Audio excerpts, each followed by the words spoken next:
Every year, a significant volume of products ranging from fake hair, flavored water, cement, refined petroleum, and palm oil from Togo end up on the country's domestic markets. According to the Organization for Economic Cooperation and Development, OECD, over $400 million worth of these products were imported from Togo between 2017 and 2021. However, anecdotal evidence suggests that what is smuggled through the country's porous borders to the local markets surpasses what has been documented by the OECD. This phenomenon has become one of the major concerns of the newly appointed Finance Minister, Dr. Mohamed Amin Adam. He did not mince words over its impact on revenue generated to the state when he met customs officials on his first working engagement with them at the Tema port. I know you have put in efforts and your efforts are appreciated, but smuggling is on the rise, particularly on the eastern corridor of our country. All the reports of smuggling that have come to my attention, about 70% of them happen to be occurring along the Eastern Corridor area. But he fell short of addressing one of the enablers of smuggling, the porous borders.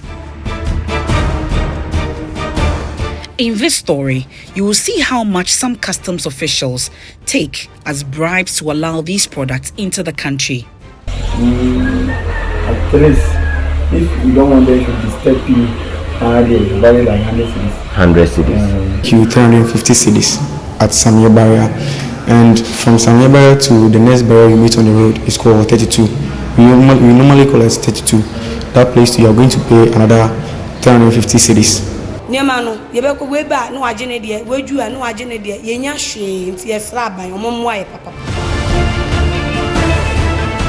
My name is Kwete Nati. In this edition of Hotline Documentary, I will take you on a journey through these routes where contraband goods are brought into the country. This is an undercover investigation to infiltrate the ranks of the smugglers transporting many cartons of gallons of oil and assorted drinks and bags of rice from Togo to Aflao, Cote d'Ivoire to Elobo and the northern regions and Oti regions.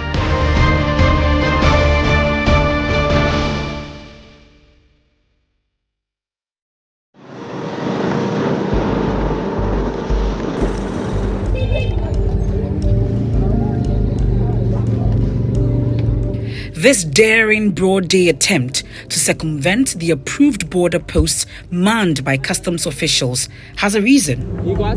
The unscrupulous business operators and smugglers want to escape paying the right duties and penalties on their goods. I meet Delali. He's in his late 30s and runs a retail outlet in Aflao. Many of the goods he sells in his store were illegally brought in from Togo. They are without the tax stamps embossed on the goods as directed by the Ghana Revenue Authority. Despite admitting falling foul of the law, he has a justification behind this business move. Price for that matter, because goods from Togo are usually less expensive compared to those that are made here in Ghana.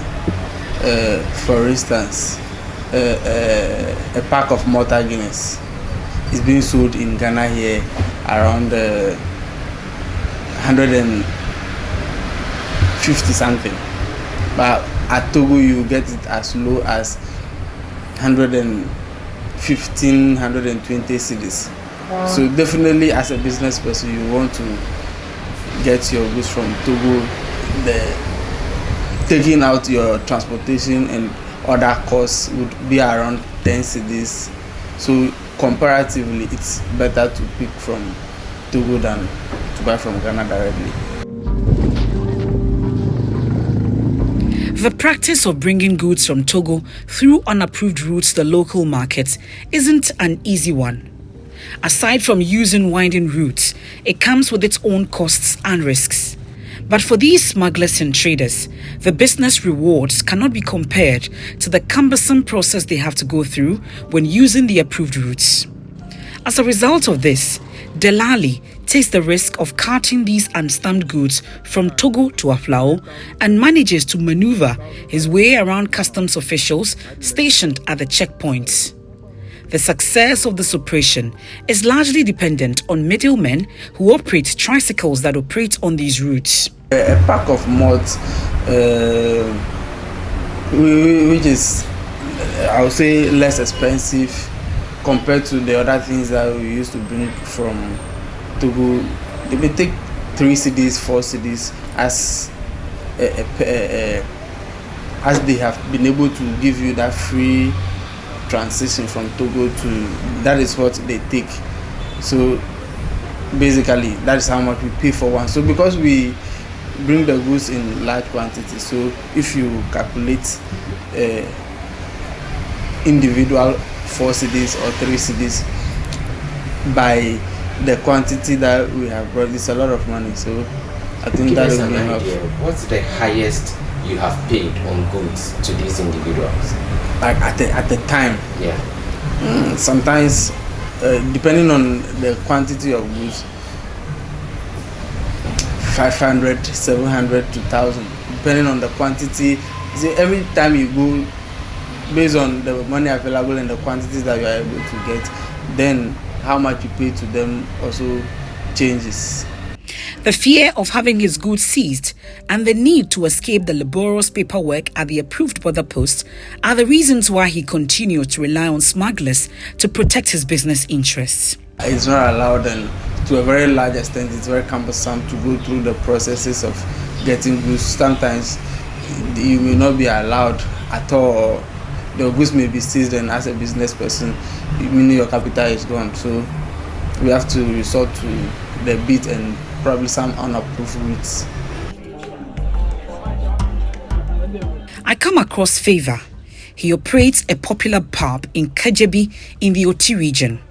Loads of the consignment he sells are brought from Togo. He says one needs only 100 cedis to pay off customs officials who would want to confiscate the contraband goods. He is willing to assist me beat the process anytime I am ready. When we go, when we buy the things finished, we will get somebody over there as a motor rider, so that the person will use it to pass bush. Also pass the border and come. But how would we bring it over here? I know them over there, and they know me. As in the customs officers? No, the motor riders. Oh, okay. So that means they will not use it to pass there again. Okay. They will not pass the border, they will pass bush road. So generally, how much should I budget? At least, if you don't want them to disturb you, they value like 100 cedis. 100 cedis. Knowing this, the team is advised to change a few notes of CFA francs for the purchase of products across the border. Even before we pass through one of the beats into Togo, some immigration officials and men wearing civilian clothes from the Togo side are asking us to pay cash. As we head into one of Togo's busy business districts, something struck me. It appears one can buy anything from this business hub, from clothes, drinks, toilet rolls and fabrics to anything you can think of in shades and colors. But for purposes of this investigative assignment, we settled on purchasing assorted and canned drinks without the tax stamps. These are goods that are already manufactured in Ghana, but as I would so learn, it is cheaper to buy from here.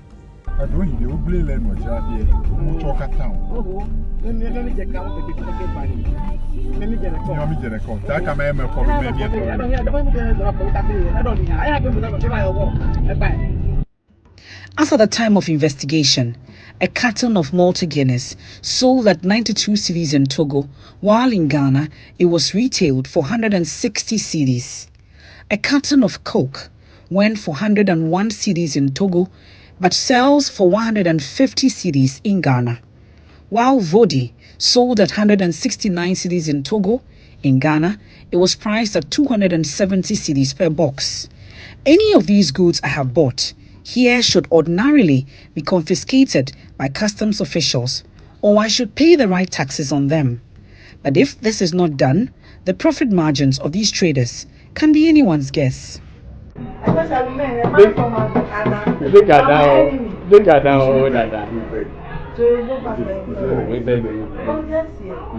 We passed there.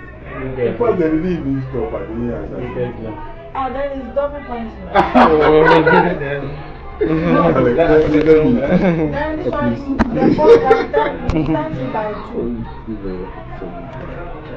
can't buy two for $50. Oh, that means no, I don't go back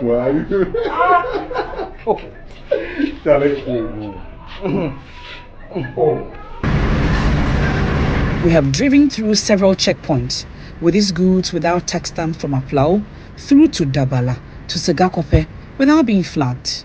Our movement through these checkpoints was smooth until the customs officials in her mid-30s flagged us to stop at the Segakope checkpoint. The investigative team assumed this customs official who stopped us was to inspect these goods would get us to pay taxes on the assorted drinks. But we were in for a shocker. She demanded the team pay a bribe of 400 cedis. She allowed us to pay 200 cedis after some minutes of negotiations.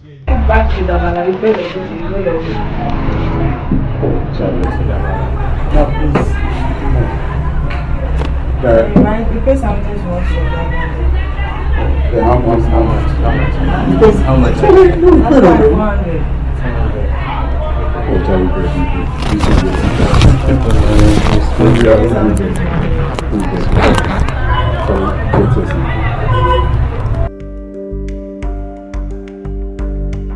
This was no different at Ghana's border in Western Region, Elubo. Many bags of rice are bought through the border posts and are allowed to pass without paying the right taxes. Some of these traders who bring rice from the Ivory Coast have become familiar with customs officials demanding bribes from them and allowing them to go with their booty. Despite its toll on their profits, they prefer dealing in such transactions to pay the right duties. They claim they are not issued with invoices or receipts to cover these payments they make to unscrupulous customs officials.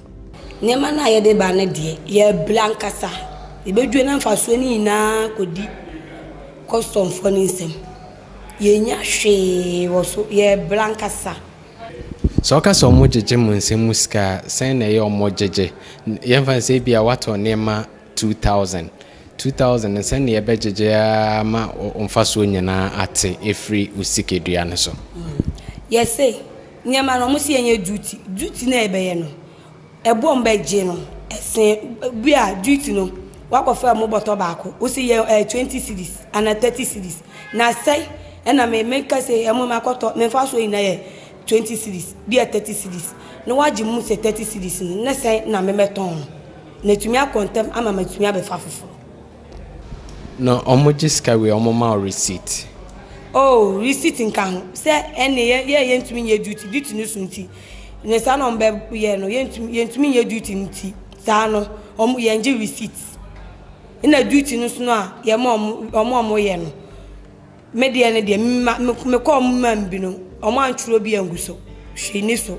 krata ne keke na ye de maame no de pen na ma keke no de maame chese metu awi receipt no say ye ko hye ho inside ho na so omo jiska na no omo akre omo atwro paper bi de amaye ye kwa ye hu paper nso still ye du ba ye ho no a omo jiska omo jiska nti ni se ni ska no beje no ye kwa ye di nyema no be ko fie no na driver no say zika no omo atua na ye ne ntua egu ye de no so ni atua nti ye ton ye nya hwe ebrehun ne ye bre. Drivers who cart these goods to the marketing centers are not spared when transporting these bags of rice. According to this driver, who gave his name as Kweku, the officials demand nothing less than 350 cedis to allow them to transport smuggled bags of rice to Takrady or Takwa. It's like you are moving rice from here to whether Takwa or Takrady. It depends on the car you are using. Maybe you use a car, if you are using a car like Opel Zafira, you normally call it 2 seats. Yeah. From here to Takrady, and if you loaded, let's say, one of rice, first barrier, let's say it's called Samia barrier. They're going to take you 350 cedis at Samia barrier, and from Samia barrier to the next barrier you meet on the road is called 32. We normally call it 32. That place you are going to pay another 350 cedis. Yeah, that's what's like we normally pay to the customs on the road when going to Takrady or let's say Takwa. And how does it affect your profit? To that extent, like I'll say it, like, let's say you floated a rice of let's say 30, and you are sending it to let's say Takwa or Takrady. We take 20 cedi per one, like each. We take 20 cedi each, and you are paying whether 350. Let's say the 2 custom barriers making 700, and you are paying 700 to the let's say the custom people. How much are you going to gain? And even if not like deducted your fuel money from it, how much are you going to gain? I have succeeded in meeting one of the smuggling kingpins in Elubo, who identified himself as Error. For every box of rice he brings from Ivory Coast to Ghana, he charges 20 cedis. It is this amount he pays off to customs officials he works with to facilitate his business. If he can transport 500 bags of rice to Elubo, he will earn 10,000 cedis. Me charge best, and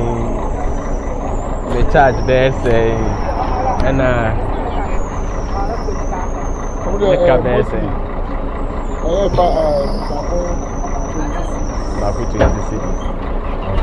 You ever say be a baku 300, number 320. Quantity in the meantime, ne dear, measure bear 500 bags. It's me drew an match. The customs one and see a very more day. I know the 20 cedis in man, maybe 20 cedis. No problem. The investigative team decided to test these claims made by the traders and commercial drivers. We bought several boxes of rice from neighboring La Côte d'Ivoire. At the Elubo border post, this customs official, who was identified as Kujo, allowed our boxes of rice bought from La Côte d'Ivoire into Ghana. We did not pay the statutory taxes.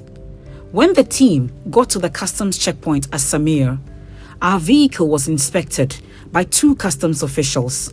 They asked me to follow them to their office. They demanded I paid a bribe of 20 cedis and left me to go with the boxes of rice. So I'm going to even celebrate small S-man. What do you have? Rice. How many bags? 3. And you alone, you are going to use it. I'll dash down to my pastor. And then other people. Give it to one. It's a small. We are in the festive. The driver should know better. I think he takes you.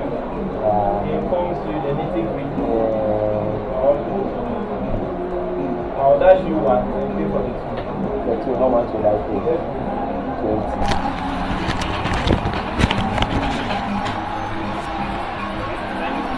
Thank you very much. Here's the book for me to you. Hey, thank you very much. My number is given. I thought you were coming to give me receipt. Oh. But the receipt when you pay the duty. The duty is 1 bag, almost 70. But cartons of drinks and bags of rice are not the only products that are illegally brought into the country without paying the approved fees. At Kajabi in the Oti region, I feigned interest in wanting to purchase a vehicle from Togo. This middle-aged man, whom we decide to call Efo Kofi, walks us through the modus operandi of bringing cars into the country without paying the right taxes. He claims to have collaborators within the security agencies who aid him in carrying out this work. Bring it for you personally without duty. that one who can bring it. Okay. Then you manage your own affairs. Okay. The way for that one, the person will just bring it and wash it. Okay. It's another method. Okay. We have men to bring it to you. Okay. Even today, if you like, you bring it. Okay. And they'll come for their money. But in terms of maybe if I want someone to do the papers for me to... No. For that, when they bring it here, then they wash their hand. Okay. You find your own person that they'll come and put it in the house. Okay. You cover it neatly. Okay. Then you take it from there. You produce the papers to your so-called agent at Accra. Okay. Then they'll come and put the trial number on it and send it to Accra. Okay. Before document. Okay. Then you go to the process. Okay. It's another method. Okay. So usually, let's say I know cars in Togo don't cost much. Yeah. Let's say how much would my cost be until for? I send it to my friend at Lome. Okay. He will give you. He's an Interpol man. Okay. He doesn't like your 1, 2, or 3 questions. Okay. Whatever you give him as a token. Okay. Not necessarily going back to say I'll charge you. Okay. No. It is the person who can only charge is the person who bring it. Okay. Without it. Okay. He's going to charge you. Okay. I'll make sure that the car reaches here. Okay. When there is a surge in the prices of fuel at the pumps, a new trade emerges in most border communities: the smuggling of fuel into Ghana. Imoro Audu is a tabletop fuel operator. He knows all about this business. Na first na say Ghana na tum. Ohwe to good na Ghana difference into the bar obi anto. And so by border. And they say before Ghana dey krampo a nsu to a ebia tanka ntimi mba. Tanka so antimi amba be 3 days a edin wa because any feeling say him bia wa ha. Edin. Enti ama Ghana to good no. Et me fa bad Ghana no. Na also offer baha na omo how omo jeje ska free wonsem na hwan mo na etai how no more na say again the phone mo free to go am the brain no mo ma dwen ho because illegal ma dwen mo twen fa em malwia ba sia no ya nyina bompa say ade bia ni ukrum ti na okọ nyankukrum ko yede edi so bi ba de na me aduma yesu yede na aduma de ma kofum ase na omodie no ti sia de me aduma yesu ede na ayusi nti na omo de ba na mo bokasen efa ekwan mu tuatua no na mo bokasen tuatua no nyina no se ebi ede bi free on mo aba no ede transu border no ye nsuo na ewo Ghana ne Togo mfinfin ebetra kudo na betua esa de free on mo ba ye wo amanfo mo kwan no so because one if you win a cost of chiwa and one say illegal once be how you said no one for Ghana die na ko fa Togo die.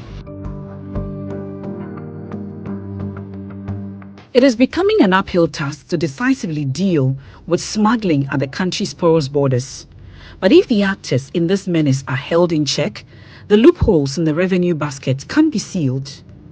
For Hotline Documentary, I am Kweti Nate.